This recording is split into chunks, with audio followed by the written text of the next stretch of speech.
So, welcome on board po, Kalipi. Brother, magandang tanghali po sa inyo.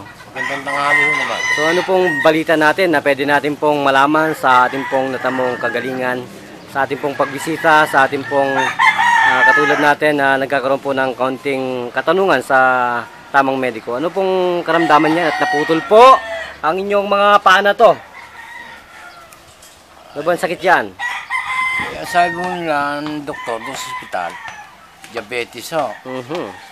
Ngayon, kasi bago ako magpunta sa ospital, nagpunta muna ako doon sa Alabang Medical. Ngayon, sabi mo sa akin ng doktor doon sa medical, Alabang Medical. Ano po?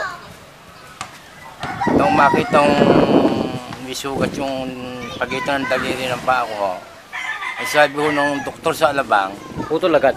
hindi ho, kung naninigarilyo raw ako. Sabi ko, naninigarilyo ako.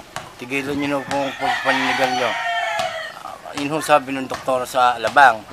Ngayon, yun hong butlig hong yun, parang pumutok yung kanana.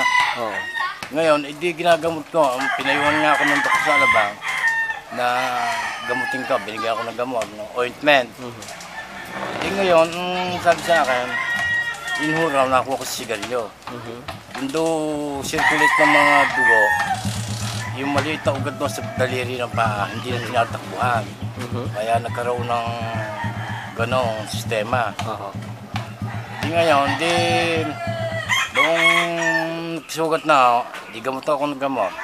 Mga ilang araw hulaan, nang itim na ho yung isang daliri. Ngayon, natakot na ho ako. Nagpunta na ako sa Taguig Pateros Hospital. Doon sa Taguig Hospital. Aba, nagpa-laboratory ako. Hindi naman masyado mataas ang sugar ko. Ang hatol na, putulin daw. Ganyan po ang mga doktor. Ang unang pinutulog, daliri. Dalawang daliri sa paa. Pag ganito ho, yung may sugat, pag ganyan. Aba, makalipas ho ng ilang, wala pong isang linggo, itinaas na ho. Dito nung sa may ilalim ng tuhod. Ayun ho. Ngayon, di payag na ako, putol.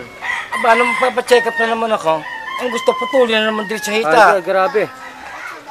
Sabi ko, grabe naman yan. Talagang...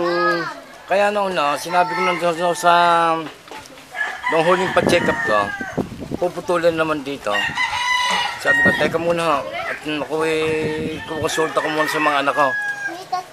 Konsulta ko sa mga anak ko. Sinabi ko sa mga anak ko, huwag na, ayoko na. Puputulin naman dito. Baka po hanggang dito, putulin yan. Nako, wala na. Kaya po, ano po ninyo masasabi ninyo sa dakilang Diyos? Ngayon pong nabisita tayo ng aming pong Kandungan Bayan sa Sagip Kapwa Cooperative. Ano pong nangyari sa inyong mga mata ngayon na apat na po ang salamin natin? Lalo na po kayang ka-dinamita sa liwanag.